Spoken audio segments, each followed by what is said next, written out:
Welcome to Family History Mysteries, a podcast that tells the stories uncovered through family history research, the unexpected stories of everyday people.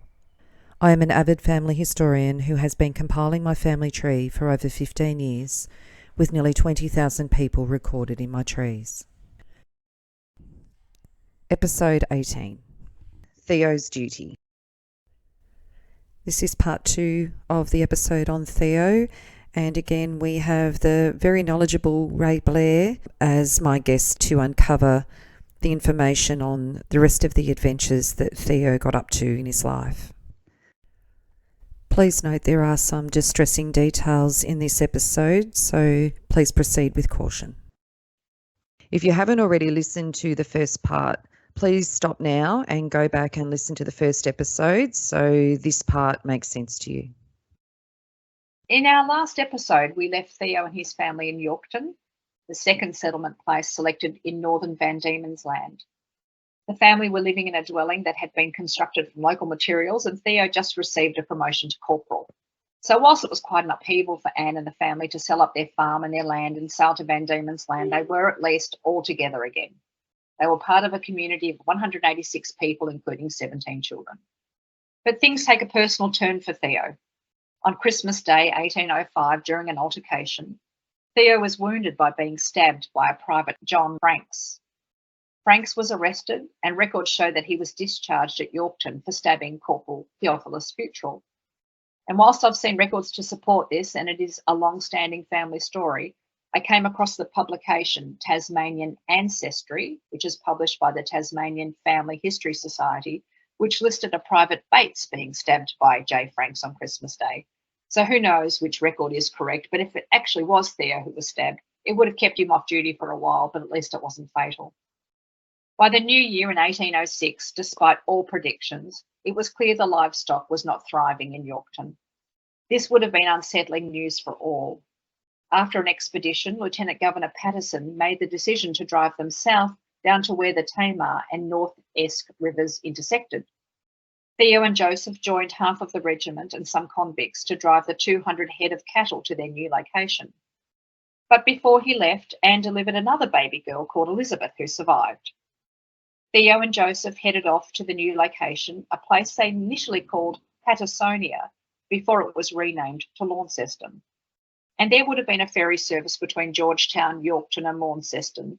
Theo and Joseph would have been able to make regular trips back to Yorkton to visit Anne and the family over the 3 months it took to build appropriate accommodation for the family in Launceston.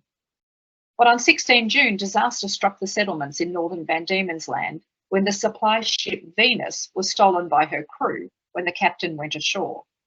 They'd yet had the opportunity to unload the food and other supplies when the Venus sailed away. It created significant hardship as the communities of Georgetown, Yorkton and Launceston went on strict food rations. But worst of all, they had no idea when a replacement ship would be sent.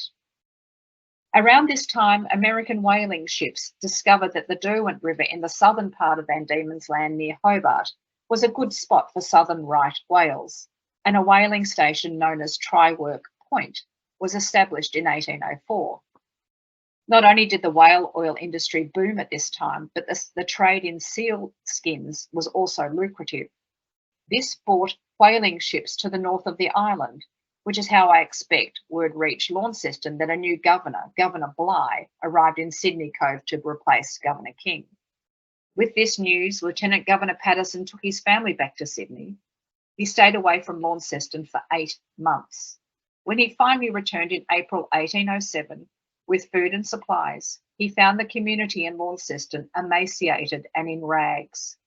They had not had any supplies since the Venus was stolen 10 months ago, at a time when they were desperate even then. It's difficult to imagine how horrific it would have been for Theo, his family and the other inhabitants to have had so little food and other basic provisions and absolutely no way to escape their predicament. At least with Patterson's arrival, food rationing returned to full levels, at least for the time being. 2 years later, in February 1808, with crop production livestock at suboptimal levels, Patterson put the northern Van Diemen's Land communities back on short rations, and by April they were starving again. Whaling ships and the strict control over fishing and killing of kangaroos staved off the worst of the hunger, but the communities were struggling. At this time, news reached them of the military coup in Sydney against Governor Bligh, and it was sensational news that the military was now formally in charge of the colony. The community would have hoped it was good news for them, but a breakdown in the leadership order when their own circumstances were so tenuous would have been unsettling. And this might explain Theo's problem of losing his rank of corporal being demoted back to private. However, by the end of the year, he was re-promoted back to corporal. Despite our research, we haven't found a reason for the changes in his rank. Theo and his family don't know it yet, but the military coup will cause a ripple of events that will have devastating consequences for them in the future. So this military coup, famously known as the Rum Rebellion, was a real turning point in Australia's history. The English government had tried different things to get the colony working under good civil government. So what did they try next? Well, by December 1809, so a year after the coup, Governor Lachlan Macquarie came out to replace Bligh, and the coup ringleaders, which was Johnson and MacArthur, hightailed it back to England to plead their case. The English government had had enough of this unruly colony, and in response, they equipped the new governor with his own army. Macquarie did what no other governor had done before him. He arrived not only as a civic leader, but also as a military leader of the 73rd Regiment. This regiment was to replace the out-of-control New South Wales Corps, which by this time had been renamed the 102nd Regiment of Foot. For members of the 102nd Regiment like Theo and Joseph, they were now given a choice: return to England with the 102nd, or transfer across to Macquarie's 73rd, or discharge from the military. At this stage, Theo was 37 and Joseph 16. In weighing up their options, they'd be considering that they had steady employment with the military, so a discharge was perhaps not an option. Besides, in Van Diemen's Land, they had opportunity that England couldn't match despite the uncertainty with food and supplies, and neither Theo nor Anne had family alive in England. They decided to stay in the military and in Van Diemen's Land, and Theo and Joseph transferred to the 73rd. And one can only assume that because Joseph was young at the time, it would have been a contributing factor for Theo to keep him away from active fighting that the 102nd would be facing. With the arrival of Macquarie came the implementation of new policies. By 1812, 4 years after the military coup that deposed Governor Bligh, bushrangers were becoming a big problem in Van Diemen's Land, and it was fueled by kangaroo meat. Once the Tasmanian governor issued licences to kill kangaroos, mostly to settler farmers, and the government stores were a ready source of income buying the roo meat, the local mobs of kangaroos were quickly wiped out. That meant the licence holders had to travel deeper into the bush. They had to work harder for their money. It was against the law to equip convict staff with guns, but some settler licence holders thought to use convict labour to kill the kangaroos on their behalf, and to do that, they had to give them guns.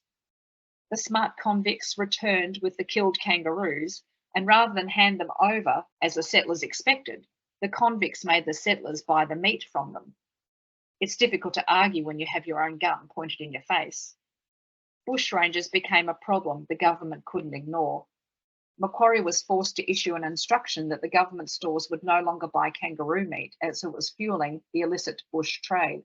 But of course, once the government store closed to kangaroo meat, the outlaws turned their attention to rustling sheep, and reports flooded in of livestock being stolen and farmers threatened by armed robbers. In the past, starvation usually drove absconders to give themselves up, but now, armed with guns, they were more self-sufficient and more dangerous. So what was happening with Theo and Anne and their family at this time with bushrangers in their surrounds? Well, life for Theo and Anne was a matter of keeping food on the table and expanding their family number by adding another 2 children, Samuel in 1809 and James in 1812, so they now had a total of 8 children. The eldest girls, Sarah and Hannah, who were now 20 and 17, worked as domestic servants and lived away. Joseph likely stayed at the military barracks, and that left at home the other children aged from 11 years and under, who were Hobbs, Mary, Elizabeth, Samuel and James. At this time, Theo and Joseph were given a new assignment to supervise work on the road gangs building the road between Launceston and Hobart. In the course of their duty, they captured a bushranger, and their daring escapade reached the ears of Lieutenant Governor Davey in Hobart. He issued them both with a bonus, £10 for Theo and £5 for Joseph, which would have been a very handsome reward given Theo's normal pay was 10 pence and Joseph's 7 pence per day. Their success gave Governor Davey an idea, and he instructed Theo and Joseph to work exclusively on the control of bushrangers. By 1814, Macquarie's 73rd Regiment had stayed longer than their original 3-year term, and the 46th Regiment had arrived to replace them. Macquarie instructed that all 73rd Regiment members must leave Van Diemen's Land and head to Ceylon to support other British troops fighting the rebels in the Kandyan War. This put Lieutenant Governor Davey in a spin, as he knew the soldiers of the 46 wouldn't know anything about the bush and controlling bushrangers. Fearing for what might happen, he instructed Theo and Joseph to stay behind against Macquarie's orders.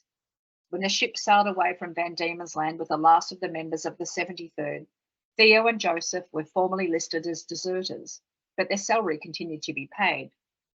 Theo and Joseph, now an anomaly, remained members of the 73rd, but reported to the commander of the 46th. Part of their duties now was to train the 46th to help control bushrangers. The Van Diemen's Land bushrangers from this time are notorious, and perhaps none more so than Michael Howe. Can you tell us about Theo's encounter with Michael Howe? Yes, on the 15th of August, 1814, Theo and Joseph and a Private William Merry of the 46th Regiment were tasked with taking 3 prisoners called Thomas Howard, William Harrison Craig and William Steele from Launceston to Hobart to stand trial for bushranging.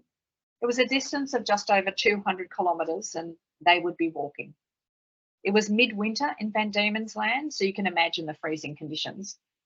Early in their trek, they encountered 5 men in the middle of the track who, upon seeing Theo and his group, made a run for it. Theo and Joseph gave chase and they ended up catching 2 of them. Theo recognised one from the 73rd, a deserter called McAllister, and the other one was called Robinson. Theo's task was made more difficult with these extra prisoners because he only had supplies for the soldiers and the original 3 prisoners, but now had another 2 mouths to feed and extra bodies to guard. With the 2 new prisoners tied to the original 3, the group continued onwards, and near Blackman's River at a place called the Tin Dish Holes, which is about a quarter of the way to Hobart, they stopped by a campfire where 2 convicts were warming themselves. Theo went on alert when he noticed they both had guns. These convicts said they worked for Master Lord. Theo recognised the name because Edward Lord was one of the island's largest landowners and a successful farmer. Theo noticed the letter L carved into the wooden stock of one of the guns, which proved that Edward Lord was arming his assigned convicts against the law. As Theo was in no position to take possession of another 2 convicts, he decided to continue without them. Theo and his group of 8 walked for another 4 hours and reached York Plains. There they found another campfire and tents and 4 stockmen sitting around. A sizable herd of cattle grazed nearby. A man identified himself as Master Lord's overseer and commented that Theo had his hands full.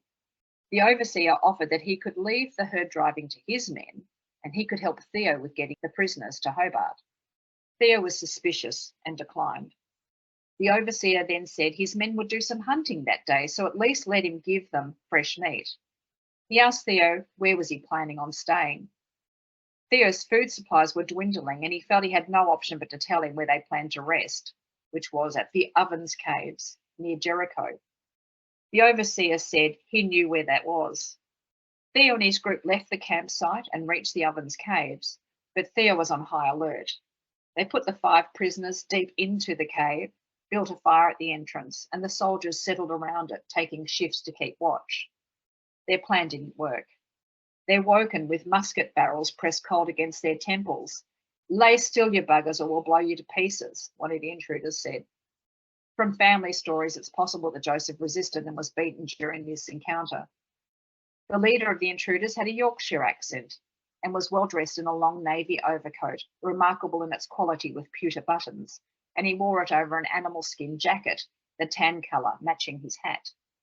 Theo recognised him as the notorious bushranger Michael Howe.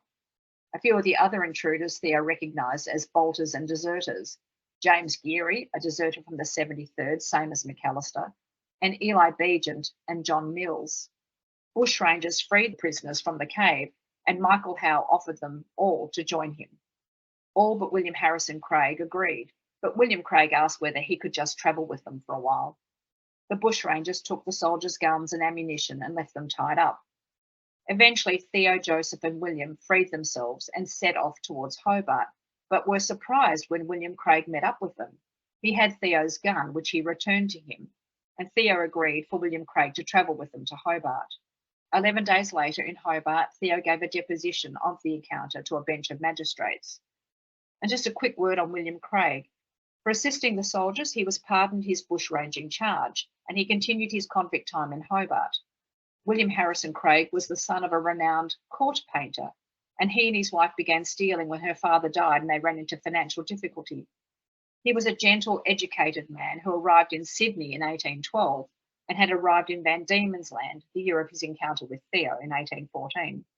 For assisting Theo, he was rewarded with art supplies, and he did many paintings and sketches of the area, and some of which are in the State Library of New South Wales.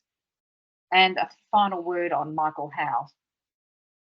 In 1818, so 4 years after his incident with Theo, Thomas Wells, the governor's secretary, wrote a pamphlet entitled Michael Howe, the Last and Worst of the Bushrangers, detailing the rise and fall of the most notorious criminal in Van Diemen's Land. From 1813, when Michael Howe the convict absconded, he had led 2 different gangs that terrorised the settlers from Hobart through to Launceston, resulting in murders, assaults and robberies. His evasion for capture was a source of frustration for authorities. In October 1818, an acquaintance of Howe's, a man named Warburton, devised a scheme to capture Howe with Edward Lord's stockkeeper, convict Thomas Worrell, and Private William Pugh of the 48th Regiment. Warburton lured Howe to a hut on the Shannon River with the promise of ammunition. Worrell and Pugh were lying in wait in the hut and were alerted to Howe's approach by Warburton. Shots were fired, but none found their mark. Howe was not able to reload his pistol, so ran for it, with Worrell and Pugh in pursuit. When Howe was caught, Worrell and Pugh clubbed him to death. Just to quote a passage in the pamphlet written by the governor's secretary, Michael Howe wore at the time of his death a dress made of kangaroo skins, had an extraordinary long beard, and presented altogether a terrific appearance. His face, perhaps in some degree from associating with it the recollection of his crimes, exhibited strong marks of a murderer. During his long career of guilt, he was never known to perform one humane act. His body was interred on the spot where he fell. His head was brought to Hobart Town and suffered to be seen by the people, to whom the end of this monster afforded an inconceivable degree of satisfaction. Theo, Joseph, and William Merry were lucky to get away with their lives. Back in 1814, after Theo's encounter with Howe, when he and Joseph eventually returned to Launceston, they found Anne had been going through an ordeal of her own. In their absence, she delivered another baby, a boy they named Thomas.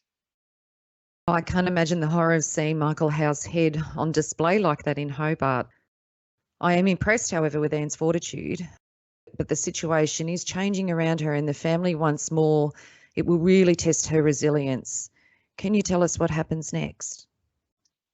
In the years since the 46th Regiment arrived to replace the 73rd Regiment, which left for Ceylon, the political landscape was changing. The 48th Regiment arrived in 1817 to replace the 46th, which were being sent to the Indian subcontinent. Lieutenant Governor Davey had been replaced with Lieutenant Governor Sorrell, and Sorrell wasn't as keen to keep Theo and Joseph's services. It was time for Theo and Joseph to make a decision, either take a discharge or rejoin the 73rd fighting in Ceylon. Theo was 46 years old at the time, so certainly an age for discharge from the military. He and Anne would have had money from the sale of land in Sydney, and in fact one newspaper article referred to the Feutrill family as well-to-do. But if Joseph at age 24 was keen to go to war in Ceylon, could Theo, who'd been by his son's side in the military since the boy was 8 years old, let him go on his own? And what of Anne's attitude to being left behind while her husband fought overseas? And of Theo leaving his other children, with the youngest less than 4 years old? Nicole, it's one more of these unanswered questions. We'll never know the real reason for his decision they made. But in the end, they made the fateful decision to go to Ceylon. It'll prove to be a life-changing and critical decision. By December 1817, Theo and Joseph had left Van Diemen's Land and went back to Sydney, where they stayed until June 1818. It appears that they were then in transit, as there was some discussion between the military and the East India Company as to who would pay their salaries from June until when they arrived in Ceylon, which is modern-day Sri Lanka, to rejoin the 73rd Regiment in August 1818. Once in Ceylon, Theo and Joseph spent time in Trincomalee, and like many around them, Theo became ill and was hospitalised for most of September, but recovered. Theo and Joseph fought the Kandian rebels in the mountain regions of Kandy and Badula. The air was swampy, the mountain regions were jungles, and the English were completely unsuited to the environment. But Theo's good luck in surviving guerrilla warfare in the mountains and recovering from illness was about to run out. In November, 3 months after their arrival, Theo's precious son Joseph died, not from combat, but from a tropical fever or potentially cholera. A devastated Theo likely buried Joseph at the burial ground on the Esplanade in Trincomalee. Shortly thereafter, Theo spent time in Gaul and was hospitalised again, and in the 2-year period he served in Ceylon, he was hospitalised 5 times for a total of 158 days, likely with the unrecognised disease of malaria. According to the book called Some of the More Important Diseases of the Army with Contributions to Pathology, written by Davy and published in 1862, opium was typically prescribed to treat tropical fever, along with calomel, which is mercury chloride. With Theo's extended hospitalisation, it was highly likely that he and many other soldiers developed an opium addiction. Just after Joseph's death, so by the end of 1818, the Third Kandian War was over. The British suffered an horrific death toll during this war. According to the book Highland Furies, written by Schofield in 1818 alone, of the 356 casualties, including Joseph Feutrill, only 21 men died in combat or from wounds from battle. The rest were victims of tropical disease. So you can imagine Theo's condition now. He would have been consumed with grief over losing his son. He would have been weak from constant illness, and he'd been managing opium addiction, not to mention dealing with the challenging surroundings. Just over 18 months after Joseph's death, on 14 July 1820, the decision as to whether Theo would stay in the military was taken from him. At age 48 in Ceylon, Theo was discharged out to pension as worn out and unfit for duty. 5 months later, in December 1820, he arrived back in Gravesend in England, having gone full circle to where he left England 30 years earlier. And it's worth a quick word on opium addiction. At the time, for those who had money, opium or laudanum was freely available to buy from chemists, or druggists, I think they were known as at the time. The military had provided Theo with accommodation and a pension in Hampton, Staffordshire, just west of Birmingham, but it's unclear if he ever reached there.